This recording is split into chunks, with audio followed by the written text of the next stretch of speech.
Hey everyone, welcome to Community Health Corner.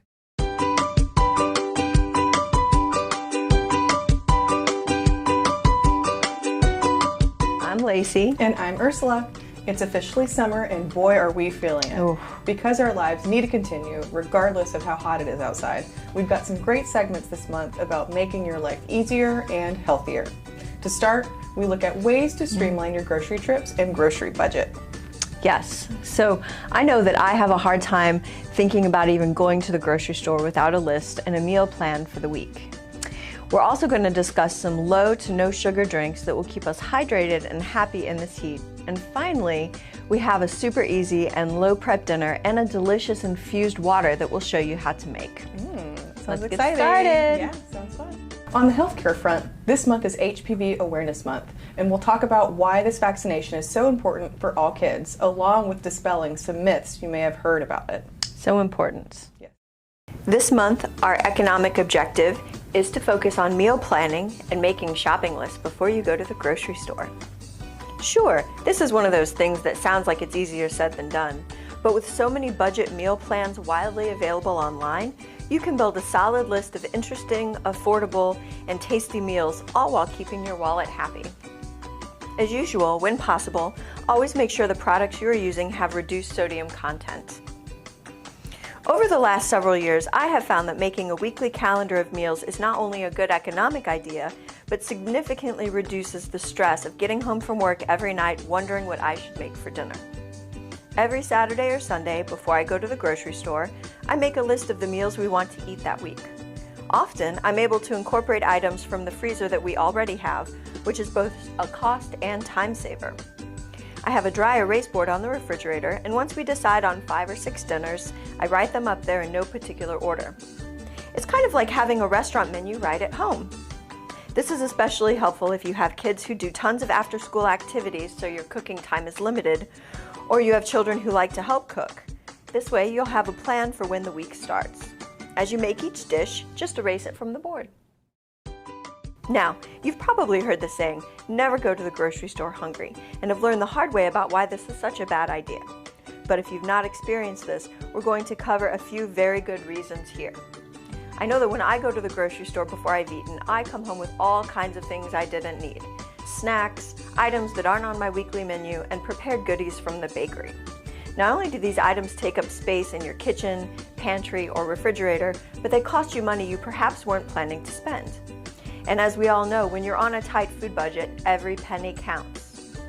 The same holds true with taking kids or the significant other to the grocery store.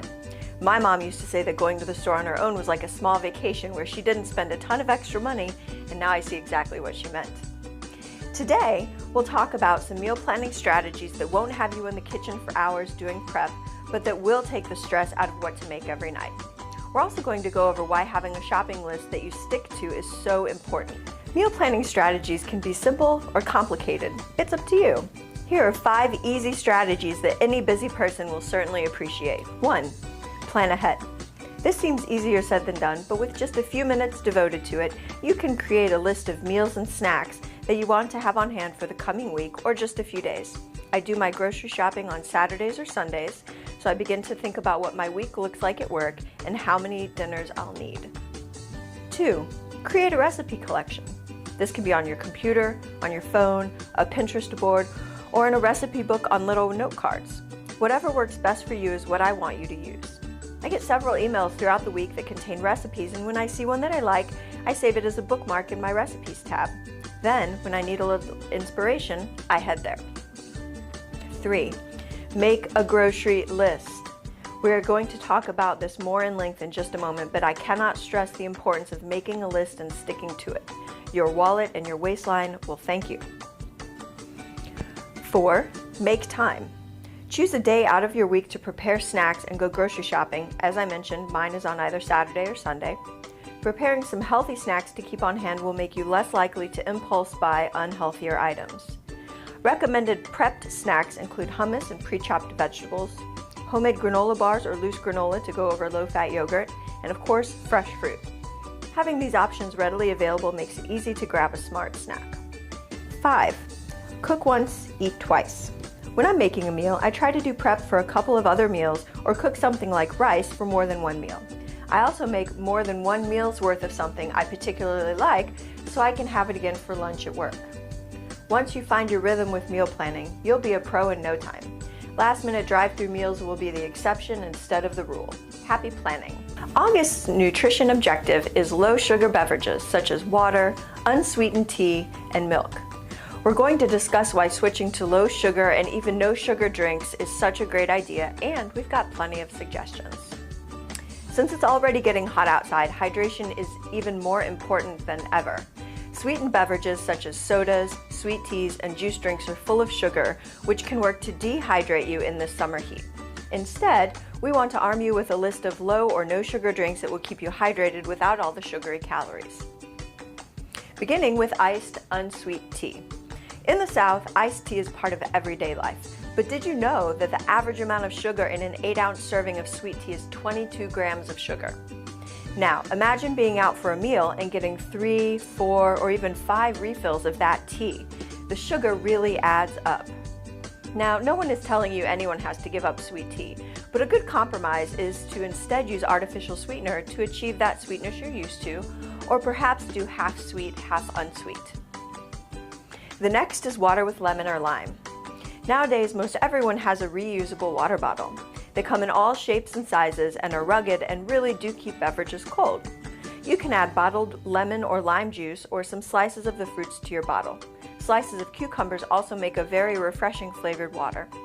In fact, we're going to show you just how easy an infused water is in our cooking segment by making a cucumber mint infused water today.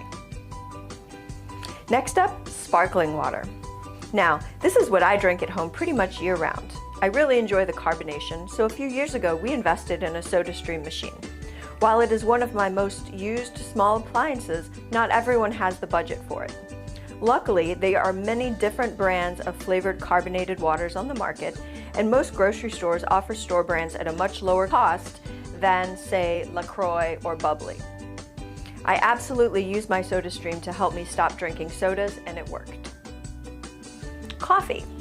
Now, before you remind me how hot it is outside, think of a nice iced coffee with its cold, zingy pick-me-up. And there are nearly as many ways to brew coffee easily as there are to enjoy it. Drip, cold brew, French press, espresso, instant coffee, you name it. How to enjoy it? Well, starting with a sugar replacement if you like your coffee sweet, and cream, there are several options. Remember though, sugar is still sugar, whether it is in the form of honey, agave nectar, or plain white sugar. Your body processes it all in the same way. In addition to the usual suspects of Sweet and Low, Equal, and Splenda, there are also monk fruit and stevia sweeteners available. Play around to see which you like the best. And if you are going for a flavored creamer, make sure to read the label, as many of them are full of sugar as well. Fruit and herb infusions. Fruit infusions are a great way to use up any extra fruit you have in the fridge, which is another fantastic option to reduce food waste. Like coffees or teas, these infusions grow stronger the longer they sit, so if you like a hearty flavor, give your infusion up to 4 hours to sit, or make it the night before so it can sit while you sleep. Favorite flavors of mine include strawberry and basil, mango and mint, or lime and rosemary. Once you have a few of these beverages in your rotation, you will wonder why it took you so long. I know I'm really glad I made the switch from sugary drinks to healthier options. Ursula will highlight the importance of endurance activities that can be done inside or outside, depending on your comfort level, and of course, depending on the thermostat. Right. It's been a hot one. Right.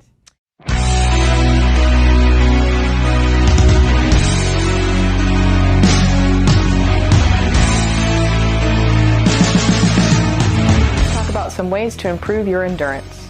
Endurance exercises are activities like walking, jogging, swimming, raking, sweeping, dancing, playing tennis that increase your heart rate and breathing for an extended period of time.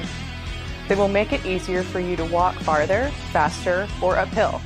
They also should make everyday activities such as gardening, shopping, or playing a sport easier. So how much and how often? Refer to your starting goals and build up your endurance gradually. If you haven't been active for a long time, It's especially important to work your way up over time.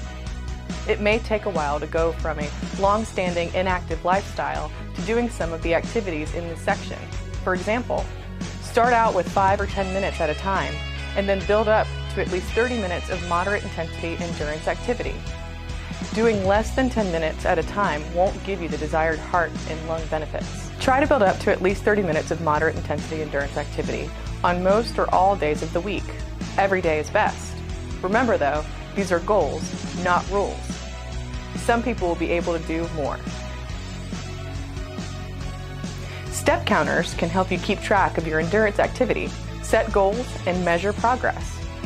Most inactive people get fewer than 5,000 steps a day, and some very inactive people get only 2,000 steps a day. Step counters can help you keep track of your endurance activity, set goals, and measure progress. Most inactive people get fewer than 5,000 steps a day, and some very inactive people get only 2,000 steps a day. There are lots of free apps on your smart device that can help you keep track of your steps, or you can wear a pedometer. Be sure to keep track of your daily activity to measure your progress. If you get fewer than 5,000 steps a day, gradually try to add 3,000 to 4,000 more steps a day. 10,000 or more steps a day, you can be confident that you're getting an adequate amount of endurance activity.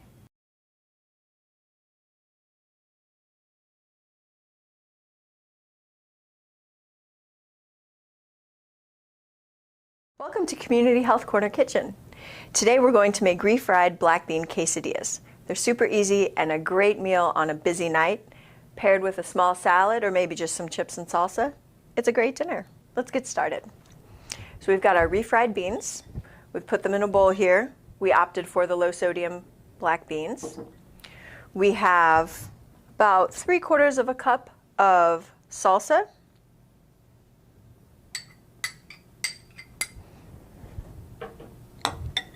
We have fresh cilantro. We've washed and chopped up. Now I did a mix of cheeses here. It called for just a shredded Colby or Monterey. I instead went for shredded cheddar and hot pepper cheese because it's Mexican food. So we're going to just dump that in there. And then while we're mixing this up, we're going to turn on our skillet. If you're young and you need assistance, make sure you have an adult present. If not, you can just go for it. So while that's heating up, we're going to mix all this together. We're going to spread it onto our tortillas, and we're going to cook them until the cheese is melted and the tortilla is browned on the outside. I personally like a well-done quesadilla myself, but you can eyeball it and see how you like it. You can also do these in the oven if you'd like, or the toaster oven. So once that's all mixed together, we're going to put a little oil in the pan.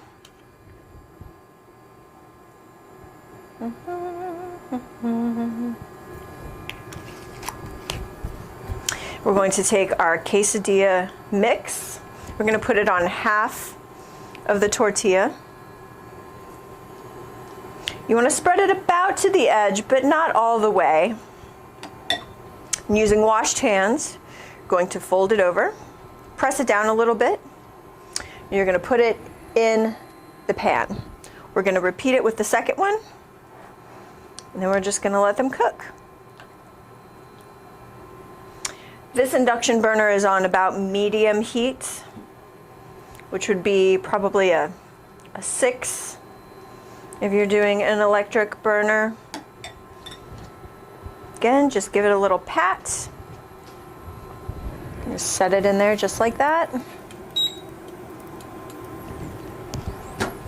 We're going to let it brown on both sides. We'll be back. So we finished browning our quesadillas in the skillet.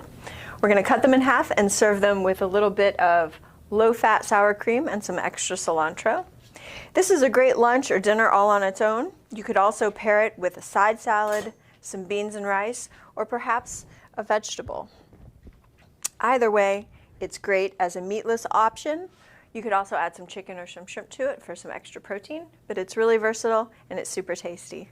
Today we're going to make a simple infused water of cucumber and mint. To start, we want to wash our mint. I took this from my garden. We have just about 4 or 5 sprigs there. We're going to wash that and dry it with paper towels. We're going to do the same with the cucumbers. So these are small seedless cucumbers. You can use whatever cucumbers you have on hand. And depending on how much you put in your little glass jar, that'll determine how strong it is. I like a very flavored water, so I'm going to use a whole cucumber and all of this mint. So we're going to just chop the little ends off.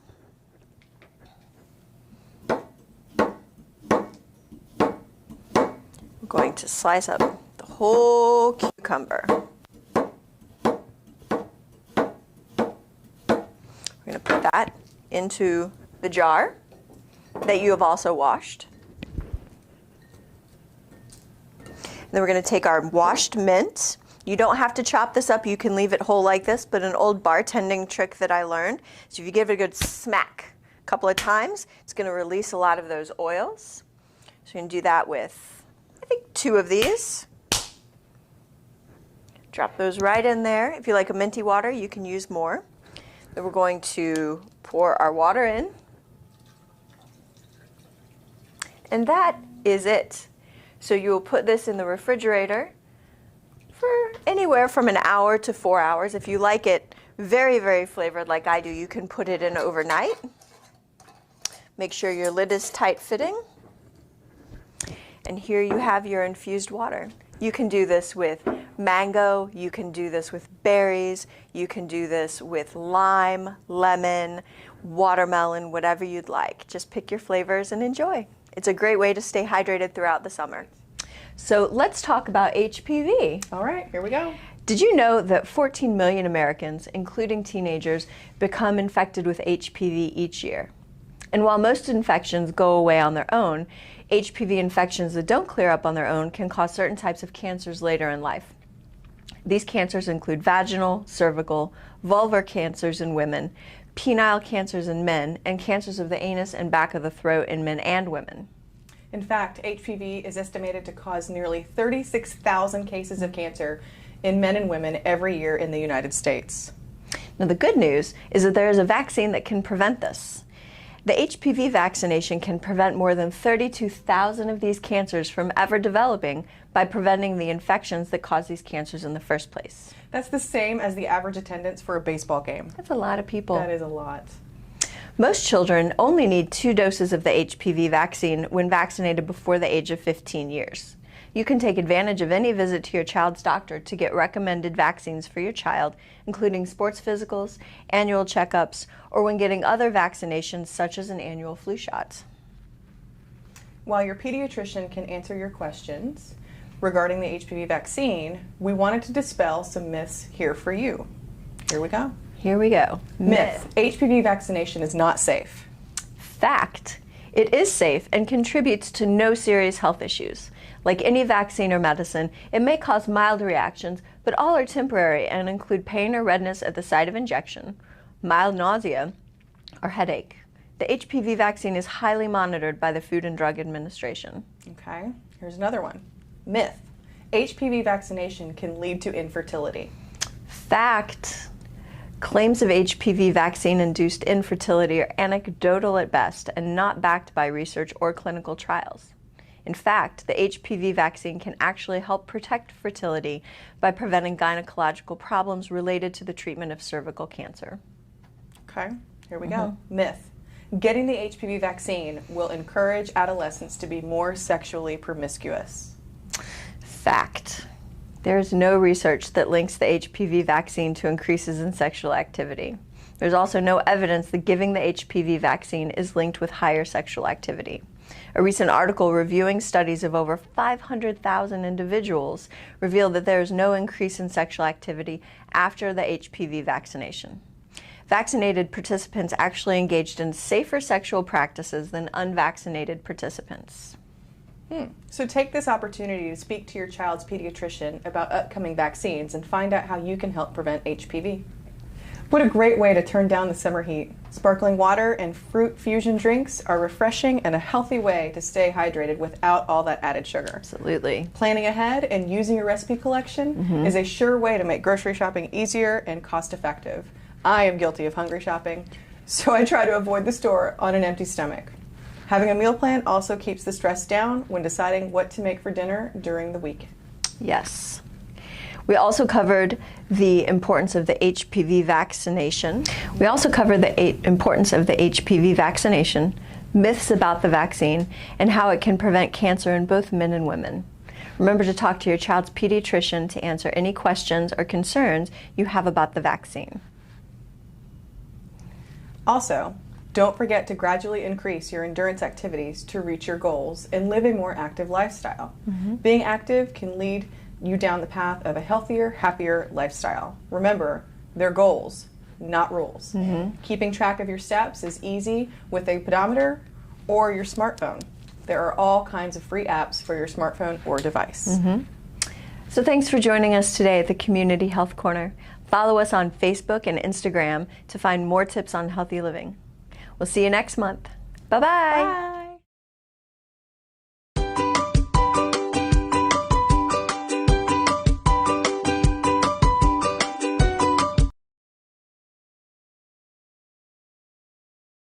Hey everyone, welcome.